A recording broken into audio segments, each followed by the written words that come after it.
As the leader of the Celestials' host form, Arishem the Judge travels to Earth over the course of 4 visits to judge whether they are worthy of existence. Arishem the Judge is a celestial, an extraterrestrial giant who manifests their energy inside of a physical shell that appears as an immense suit of armor, standing 2,000 feet high. The origins and true purposes of the Celestials can only be guessed at.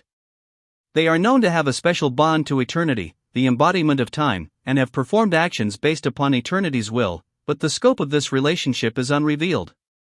Arishem's purpose is to judge races worthy or unworthy of existence. The Celestials form an exploratory body called the Host, which Arishem leads to Earth over 4 visits.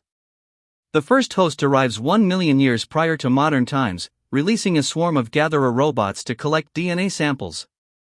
The demonic elder god Set senses the purpose of the Celestials, knowing they would experiment upon primitive hominids. Set sends some of his semi-humanoid offspring, the Serpent Men, to curry favor with the hominids in the hopes that they would convince the Celestials to include them in their experiments, but the hominids see through the Serpent Men and drive them off. When the Serpent Men attempt to appeal to the host themselves, the host destroys them. Taking the hominids into their vessel, the host alter their evolutionary process so that 3 species spring from the hominids rather than 1. One species becomes known as the Eternals, endowed with cells charged with cosmic energy, which they learn to tap into over the ensuing centuries. Another species is the Deviants, cursed with an unstable genetic code which causes them to mutate unpredictably with each generation. The final species is humanity itself, gifted with the potential for genetic mutation, a gift which would not become fully apparent until modern times with the rise of mutants. During the second host, Arishem culls the Deviants, and causes a devastating flood known as the Great Cataclysm. Upon the third host, Arishem directs his fellow Celestials to their appointed tasks, which involves cultivation and inspection. Arishem mounts the ceremonial pylons to monitor and observe Earth and its inhabitants. But the envoys of the gods appear in the sky: the Hindu goddess Vishnu, the Asgardian Allfather Odin Borson, aka Odin, and the god of Olympus Zeus, to thwart the Celestials should they pose a threat. The Celestials use their envoy, a Jack of the Eternals, to speak for them. A Jack advises them against interference, but the gods combine their powers to strike Arishem with a powerful bolt that has no effect on the 2,000-foot giant. As a response, Arishem releases his immeasurably more potent energy through a dimensional rift, which opens a gateway to their homes in each of the gods' mind's eye, as a threat to destroy the passages between Earth and their homes. The gods pledge that none of their kind will impede the Celestials' progress for a millennium. Arishem agrees and then deems that Earth will live. As a Celestial, Arishem possesses vast cosmic powers of unknown limits. He can destroy entire planets, and possibly stars as well. Outfitted with powers based on his role, Arishem the Judge possesses the ability to judge races worthy or unworthy of existence. Celestials seldom communicate verbally, instead preferring avatars, sometimes creating replicoids of mortals they have encountered and employing these replicoids to speak on their behalf. Their power is such that few beings can engage them in combat, but they have created warriors of their own, such as the Godstalker, to deal with their enemies.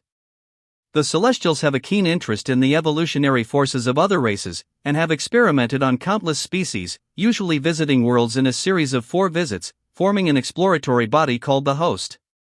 The Host are the best known of the Celestials, guided from their mothership by the One above all, and their purpose is determined by the one who leads the host on the planet. When Gamenon leads a host, the Celestials' interest is in exploration. Should Arishem the Judge lead a host, their mission is to judge the entire planet in question. Although the Celestials appear physically to be armor-clad giants, they exist beyond the conventional understanding of space and time, permitting them to exist in more than one place at a time. In their armor form, they also access various tools and vessels to assist them in their duties. The trickster god Loki Lothisen, aka Loki, frees an infected Celestial, Zgreb the Aspirant, and uses Zgreb to kill Arishem and the other Celestials or convert them into the Dark Celestials. The Avengers defeat the Dark Celestials and help revive Arishem and the others. Other enemies that stand in Arishem's way of conducting his and the Celestials' purposes on Earth include all those who protect the planet, whether they be gods, humans, superhumans, or mutants. King Odin of Asgard creates the Destroyer to oppose the Celestials, while others like the X-Men stand up to the cosmic beings and remind them that Earth is protected. Arishem the Judge allies with their fellow Celestials to explore worlds and watch, judge, or participate in shaping the evolutionary paths of other races. Leading the Celestials, Arishem experiments on countless species and travel to worlds at least 4 times in their host form. As leader of the 4th host to visit Earth, Arishem intended to spend 50 Earth years watching Earth and passing judgment on the last day of the 50th year. The deviants, still humbled by the effects of the 2nd host, feared what judgment might bring, and attempted to manipulate humanity into assaulting the host. The Eternals were able to cooperate with humanity and convince them to let the Celestials do their work. As Essen the Searcher inspected the new incarnation of deviant home of Lemuria, it wound up unintentionally destroying the city, forcing the deviants to relocate yet again. When the deviants attempted to assault the celestial mothership, the Eternal known as the Forgotten One came to their rescue, dismantling the deviants' bomb. The One above all was so impressed that the Forgotten One was brought aboard the mothership and rechristened Hero.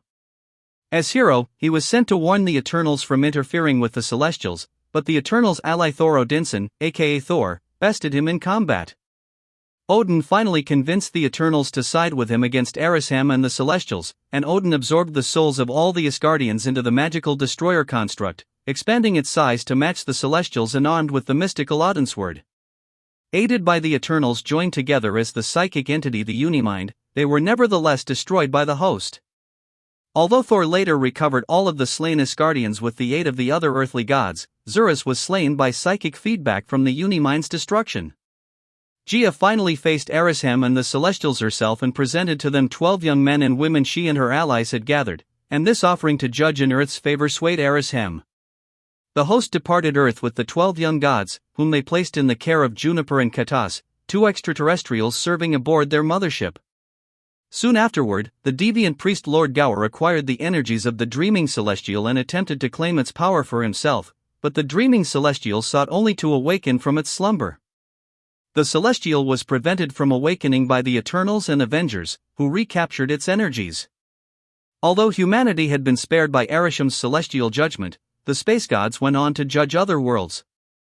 Thor found a 4th host which had judged against the world Pangoria, and attempted to drive off Exitar the Executioner before it could carry out the planet's sentence. Although Thor fought valiantly, he was no match for the Celestials, and ultimately learned that the Celestials did not seek to destroy the planet, but rather purge it of its most unsavory elements. Exitar transformed Pangoria into a virtual paradise. As Arishem and the Celestials engaged in their 5th host visit to a world where widespread mutation had produced factions known as the Chosen, those with a human-like appearance, and the Rejects, those with a non-human appearance, the Celestials summoned the ship they had left on Earth during the 2nd host so they could study what it had recorded during the centuries. Abandoned by Ensabanur, aka Apocalypse, ship had become the headquarters of the mutant heroes X-Factor, and they were drawn into the events on the world of the Rejects and Chosen. X-Factor finally drew the Rejects and Chosen together by allying them against the Celestials to defy their judgment. When Arishem attempted to judge against the world, the mutant Jean Grey, aka Phoenix, unleashed the Phoenix Force to destroy its hand, making judgment impossible. They left behind a vessel identical to ship to record that world's progress for a later visit. Arishem joined their fellow Celestials in visiting Earth again after the dreaming Celestial's energies are used by Emma Frost of the X-Men. Though they came into contact with Scott Summers, aka Cyclops, who informed them that the dreaming Celestial was under Earth's protection. The dreaming Celestial awoke and in pointing to the sky, Arishem and the Celestials departed Earth. Later, rabid dark Celestials created by the god of mischief Loki attacked and killed Arishem and other Celestials, which kicked off the final host. They infected what remained of Arishem's body with the Horde and threw it and other dead Celestials at Earth to announce their impending arrival. Arishem's body landed in London while the others landed all over the globe. The Horde reanimated the fallen Celestials. The Avengers faced and battled the Dark Celestials, and by combining their energy into the Unimind, they rendered the Horde dormant. The Celestials returned, and with help from the superhumans of Earth, they defeated the Dark Celestials.